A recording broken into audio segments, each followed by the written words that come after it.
बात है। मंदिर में बैठे भगवान का दर्शन करना यह अच्छी बात है, लेकिन उससे भी बड़ी अच्छी बात उस दिन होगी जिस दिन मंदिर में बैठे भगवान का दर्शन हमें अपने माता पिता में होने लगेगा। उस दिन यह जीवन हमारा धन्य हो जाएगा। ये सच्चाई है। लेकिन वर्तमान समय की स्थिति को मैंने देखा है।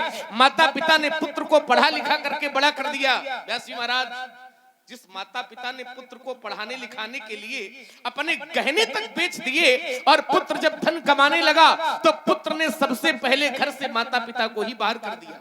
आचार्यों को लिखना पड़ा, ये वर्तमान की कड़वी सच्चाई है, लिखना पड़ा कि पत्थरों के शहर में अब कच्चे मकान कौन रखता है और आजकल हवा के लिए रोशनदान कौन रखता है और फुसला कर छोड़ आते हैं वृद्धाश्रम में माँ बाप को, क्योंकि नए मकानों में पुराना सामान।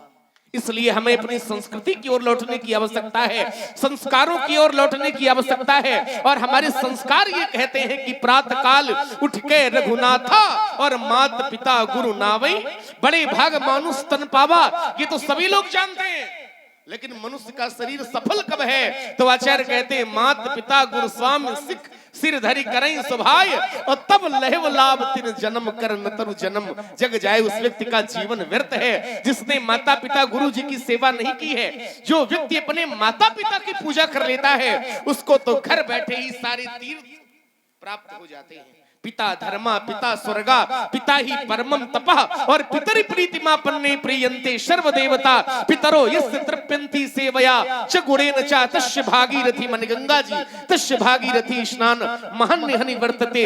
उस पुत्र को कहीं जाने की कोई आवश्यकता नहीं है जो पुत्र अपने घर में अपने माता पिता की सेवा करता है। और लक्ष्मण इसलिए कह रहा है क्योंकि गुरु जी ने संध्या वंदन का आदेश दिया है। संध्या में अपने आराध्य का भजन किया जाता है, आराध्य का गुणानुवाद गाया जाता है। हमारे आराध्य, हमारे स्वामी, हमारे परमात्मा, हमारे माता पिता तो बचपन से ही आप हैं। तमेव माता, और माता केवल हमारे नहीं, माता तो सबके होती है। और कभी कभी जीवन में ऐसा समय आया होगा, सबके जीवन में आया होगा, मृत्यु सामने खड़ी होगी लेकिन फिर भी हमारा बाल बांका नहीं कर पाई होगी। कहीं न कहीं माता की कृपा, कहीं न कहीं पिताजी का आशीर्वाद कि मृत्यु सामने से आकर के लौट गई, लेकिन फिर भी हमारा बाल बांका। आचार्यों को कहना पड़ा हमारे बुरे कर्मों की सजा भी साथ चलती है। विचार करना जरा शब्दों पर, हमारे कुछ गुनाहों की सजा भी साथ चलती है। और अब मैं अकेला नहीं, दवा भी साथ चलती है, लेकिन मुझे कुछ नहीं होगा। किसी ने पूछा क्यों? मुझे कुछ नहीं होगा क्योंकि अभी जिंदा है मेरी माँ। मैं जब घर से निकलता हूँ तो दुआ भी साथ चलती है। बोलिए लखन लाल की। श्री लक्ष्मण जी की ओजमय वाणी। अभी तो शुरुआत है, अभी ये शुरुआत है, अभी आगे तो बहुत बाकी है। इसीलिए कह रहा था कि जाना नहीं कोई, आज का मौका न चूको, है ना। मन पछताई है अवसर बीते। ये हमारे श्री लवकुश जी जो चित्रकूट से हैं, इनकी ओर से 20 मुद्राएं। हमारे सुल्तानपुर अरुण पंडित जी, इनकी ओर से 50 मुद्राएं। श्री भोला यादव जी चित्रकूट 51 मुद्राएं लक्ष्मण जी की ओजमय वाणी पर प्रदत्त है। डॉक्टर मनीष यादव जी की ओर से भी 21 मुद्राएं भेंट है। हमारे श्री जसवंत सिंह जी द्वारकापुरी, इनकी ओर से 51 पुष्प मुद्राएं सादर भेंट है। आशीर्वाद अग्निहोत्री बिरनई, इनकी ओर से 10 मुद्राएं सादर भेंट है। बहुत बहुत धन्यवाद, बहुत बहुत साधुवाद। और हमारे माता पिता तो आप ही हैं। तमेव माता च पिता तमेव तमेव बंधु च सखा तमेव तमेव विद्या द्रविड़म तमेव तमेव सर्वम मम देव देव। आपके श्री चरणों में हमारा कोटि कोटि प्रणाम स्वीकार हो। राम रामेति रामेति रमे रामे मनोरमे सहस्त्र नाम तत्तुल्यत श्री राम नाम। वरानने आपकी कृपा सदैव मेरे जीवन पर बनी रहे। प्राचीदित हेलो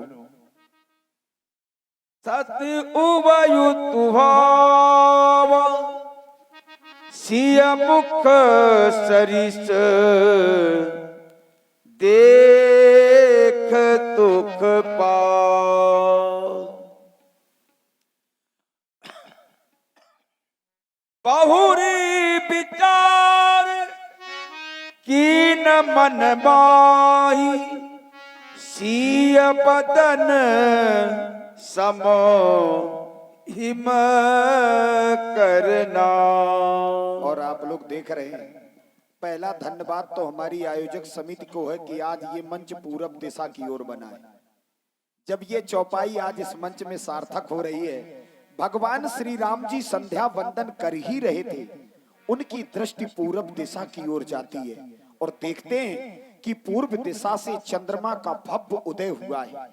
फुलवारी में माता जानकी के मुखारबिंद का दर्शन किया था। श्री राम जी ने दोनों पर विचार किया और विचार करने के बाद ये निर्णय दे लिया कि सीय बदन सम हिम करना ही सुंदर परिदृश्य है। आप लोग दर्शन करें। धन्यवाद। ये हमारे श्री दया राम जी बहराइच इतने दूर दूर से दीप के भूपति नाना, बहुत दूर दूर से लोग आए हैं आज बिरनई की धनुष की लीला में। तो हमारे दयाराम जी बहराइच, इनकी ओर से 51 पुष्प मुद्राएं सरकारों के चरणों में भेंट है। भगवान खूब फलो फूलो। सीताराम। प्रातः काल पुष्प वाटिका में मैंने जानकी को देखा था और अब सायंकाल इस सुंदर चंद्रमा का दर्शन कर रहा हूं। चंद्र, तुम अच्छे हो, बहुत अच्छे हो, लेकिन इतने अच्छे मत बनो कि जितने अच्छे हो नहीं। क्यों? जहां एक और तुमने ख्याति अर्जित की है, यश कमाया है, विधु ऐसा नाम पाया है, वहीं कहीं से घटे भी तो चंद्रमा। हे चंद्रदेव, तुमने अपनी शीतल किरणों के द्वारा न जाने कितनी विरहणी स्त्रियों को दुख दिया। अरे ये संसार के लोग तुम्हें अपने मन का प्रतीक मानते हैं। चंद्रमा मन सो जाता है, लेकिन वहीं तुम अपने गुरु सदन में पतित हो चुके हो और फिर भी मुझसे यह कहलवाना चाहते हो कि राम कह दो, मुझ में और जानकी में कोई अंतर नहीं। अरे चंद्रमा, तेरी कहानी कौन नहीं जानता? सारा संसार, सारा जग तेरी कहानी जानता है। फिर क्या मैं जानता नहीं हूं? चंदा तेरी कहानी। जय हो, जय हो। है काया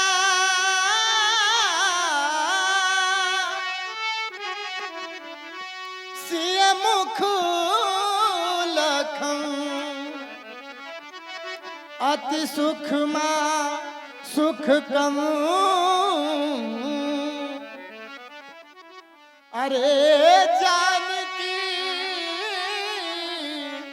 मुख नहीं, ये चंद्रमा मति मन। क्या मैं जानता नहीं हूँ चंदा तेरी कहानी?